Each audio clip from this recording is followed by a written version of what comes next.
Hello everyone, welcome to my channel interdimensional spirituality. कैसे हैं आप लोग? नमस्ते, मेरा नाम योगिनी है और मैं इंडिया से हूँ। I welcome you all in the love and light of divine. अगर आप मेरे चैनल पे न्यू हो और आपको मेरी वीडियोस अच्छी लगे तो please like, share and subscribe. और मैंने आप लोगों के लिए प्लेलिस्ट भी बना रखी है, तो प्लीज़ उसे चेक ज़रूर करें। तो इस डार्क वर्ल्ड सीरीज़ को आगे बढ़ाते हैं। आज हम बात करेंगे एक तरह के माइंड पैरासाइट के बारे में, लेकिन उसके पहले मैं एक डिस्क्लेमर यहाँ पे देना चाहूँगी कि अगर आप थोड़े कमज़ोर दिल वाले हैं या आपकी उम्र कम है तो प्लीज़ आप इन सब चीज़ों को ना देखें, या फिर आप किसी चीज़ को देखने के बाद बहुत ज़्यादा उसके अंदर चले जाते हो, डर जाते हो, तो प्लीज़ आप इन सब चीज़ों को ना देखें। ये जानकारी मैं किसी को डराने के लिए नहीं शेयर कर रही हूँ, बल्कि ये जानकारी मैं इसलिए शेयर कर रही हूँ क्योंकि अभी हम सबको सच का जानना ज़रूरी है कि हमारे आसपास ये जो डार्क वर्ल्ड है, ये जो डार्क एंटिटीज़ है, वो कौन है और वो कैसे काम करती हैं। लेकिन प्लीज़ आप इस वीडियो को अपनी चेतना के आधार पे ही देखें। अगर आप डर जाते हो तो प्लीज़ आप इसे ना देखें। लास्ट वीडियो में मैंने आपको डार्क फोर्सेस और उनके एजेंडा के बारे में बताया था, और मैंने आपको रेप्टिलियन स्टार सीड के बारे में बताया था। जो रेप्टिलियन स्टार सीड होते हैं उसे डिफरेंट नामों से भी जाना जाता है, जैसे कि ड्रैकन या फिर शेप शिफ्टर। हो सकता है इनके अंदर साइकिक एबिलिटीज़ भी हो। कई जो स्टार सीड हैं रेप्टिलियन और जो काफ़ी अवेकन हो चुके हैं, उनके पास कुछ साइकिक पावर्स भी हैं। कई ऐसे हैं जो शेप शिफ्ट भी कर सकते हैं, और ये इंटायरली डार्क फोर्सेस के साथ काम कर रहे हैं, और इनके अंदर लव, कंपैशन ये सब बिल्कुल भी नहीं है। ये इंटायरली डार्क फोर्स के साथ काम कर रहे हैं, और उनका एक ही एजेंडा है कि हमारा अर्थ असेंशन में ना जाए, हमारा अर्थ असेंड ना हो, क्योंकि इनका जो कनेक्शन है वो डिवाइन के साथ कट हो चुका है। तो ये हमारी एनर्जी पे फीड करना चाहते हैं, हमारी एनर्जी सक करते हैं, इसीलिए हमें असेंड नहीं होने देना चाहते हैं। रेप्टिलियन स्पेसीज जो है वो बहुत ज़्यादा पावर हंग्री है, और वो उस पावर को बनाए रखने के लिए कुछ भी कर सकती है। उनके अंदर कोई दया भाव, कोई कंपैशन, कोई लव की एनर्जी है ही नहीं। वो हमें बस इस लो वाइब्रेशन में ट्रैप रखना चाहती हैं। आप लोगों में से कईयों ने सीक्रेट सोसाइटीज़ के बारे में भी सुना होगा। मैं यहाँ पे नाम नहीं लूँगी, बट बहुत सारी ऐसी सोसाइटीज़ हैं जो इसके लिए काम कर रही हैं कि आज हमारा जो अर्थ है वो असेंड ना हो पाए और यहीं हमेशा के लिए ट्रैप रहे, और वो इसी तरह हमें सुलाए रखें और हम कभी जाग ना पाएँ, कभी भी अपने सत्य को पहचान ना पाएँ, कभी भी हम अपने पावर में आ ना पाएँ। इसी तरह की एक एंटिटी है आर्कॉन। इन्हें माइंड प्रेडेटर बोला जाता है। ये हमारी माइंड को मैनिपुलेट करता है, ये हमारी माइंड पे ही फीड करता है, ये हमारी वाइटल एनर्जी है उसे चुरा लेता है, ये उस एनर्जी पे फीड करता है। ये एक ऐसे ही पर्सन के साथ जुड़ता है जिसके अंदर सोल होती है। हम सबके अंदर एक सोल है, और ये हमें टारगेट करता है और हमारे माइंड को इन्फ्लुएंस करता है। ये हमें लोअर वाइब्रेशन में रखना चाहता है। लोअर वाइब्रेशन की कुछ चीज़ें होती हैं जैसे कि गिल्ट, शेम, फियर, तो ये हमें उसी एनर्जी में ट्रैप रखना चाहते हैं। अगर कोई पर्सन बहुत ज़्यादा गिल्ट में है, शेम में है, फियर में है, तो ये उसकी एनर्जी पे फीड करता है।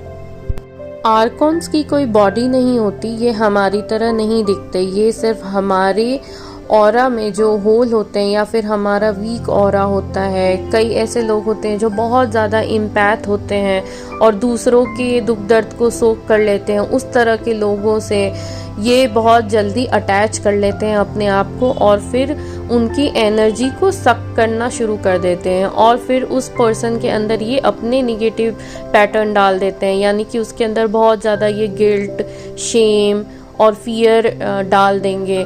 अगर आप बहुत ज़्यादा गिल्ट, शेम और फियर में हो तो हो सकता है आर्कॉन ने आपके ऊपर अटैक किया हो। इनको हायर फ्रिक्वेंसी इमोशन से डर लगता है, जैसे कि लव, कंपैशन। तो जब हम लव और कंपैशन में आ जाते हैं तो ये हमें अटैक नहीं कर सकते हैं, क्योंकि इन्हें उस चीज़ से डर लगता है। दूसरी चीज़ है कि ये बिल्कुल भी डिवाइन मैरिजेस को पसंद नहीं करते हैं। ये बिल्कुल नहीं चाहते कि हर किसी की डिवाइन मैरिज हो, लोग अपने सोलमेट या अपने ट्विन फ्लेम से यूनियन में आए। तो उस चीज़ को अलग करने के लिए भी ये काफ़ी वर्क करते हैं और ये चाहते हैं कि हमेशा हर कोई अपने ट्विन फ्लेम से या अपने सोलमेट से, अपनी डेस्टिनी पार्टनर से अलग रहे और वो एक लव की हायर फ्रीक्वेंसी में लोग ना जा पाएं।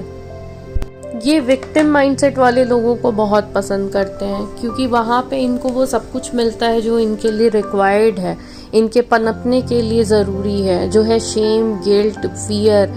और ये ऐसे लोगों को उसी ट्रैप में हमेशा रखना चाहते हैं ताकि वो उससे बाहर ना आ सके। और यहाँ पे एजेंडा बिल्कुल साफ है कि इनको एनर्जी चाहिए और वो एनर्जी है आपकी एनर्जी। और ये एक पैरासाइट है। पैरासाइट क्या करता है? वो दूसरों की एनर्जी या दूसरों का एसेंस, फूड वो सक करके जिंदा रहता है। तो उसी तरह आर्कॉन्स भी होते हैं। वो एक बार अगर किसी से चिपक जाते हैं तो वो उसका जो वाइटल फोर्स होता है, उसकी जो एनर्जी है, उसको सक करते जाते हैं और उस पर फीड करते जाते हैं। ये मेक श्योर करते हैं कि वो पर्सन उस पैटर्न को तोड़ ना पाए। तो हम यहाँ पे क्या कर सकते हैं कि आर्कॉन्स हमारे पास ना आए, या फिर अगर हमसे ये चिपके हुए हैं तो किस तरह से ये हमसे दूर हो जाए। तो हम यहाँ पे अगर विक्टिम माइंडसेट में हैं या फियर, गिल्ट और शेम में हैं तो हम उस चीज़ से बाहर आने की कोशिश कर सकते हैं। इनको हाई वाइब्रेशन बिल्कुल नहीं पसंद। तो जब हम अपनी पावर में आएंगे तो ये अपने आप हमसे दूर चले जाएंगे और किसी और कमज़ोर पर्सन की तलाश करने लग जाएंगे। और दूसरी चीज़ है, हम अपने ऑरा को प्रोटेक्टेड रख के, ऑरा को स्ट्रॉन्ग रख करके इनसे छुटकारा पा सकते हैं। अगर हमारे ऑरा में होल्स हैं या पोर्टल ओपन है तो इस तरह की नेगेटिव एंटिटीज़ हमसे जुड़ जाती है और वो हमारे ऊपर अटैक करती है। तो आप कोशिश करो कि आप हमेशा अपनी ऑरा को प्योर रखो, अपने ऑरा को प्रोटेक्टेड रखो। हम इस चीज़ पे बहुत कम ध्यान देते हैं कि हमारी ऑरा कितनी प्रोटेक्टेड है, और हम अपने दूसरी चीज़ों पे ध्यान ज़्यादा देते हैं। पर ऑरा का यहाँ पे प्रोटेक्टेड रहना और ऑरा को प्रोटेक्टेड रखना बहुत इम्पॉर्टेंट है। और ये उनके लिए बहुत इम्पॉर्टेंट है जो आज स्पिरिचुअल जर्नी में है, जो स्पिरिचुअल अवेकनिंग की जर्नी में है। ये लोग ज़्यादातर लाइट वर्कर को टारगेट करते हैं, हीलर्स को टारगेट करते हैं। और अगर आपका ऑरा प्रोटेक्टेड नहीं होगा तो ये बार बार आपको टारगेट करेंगे।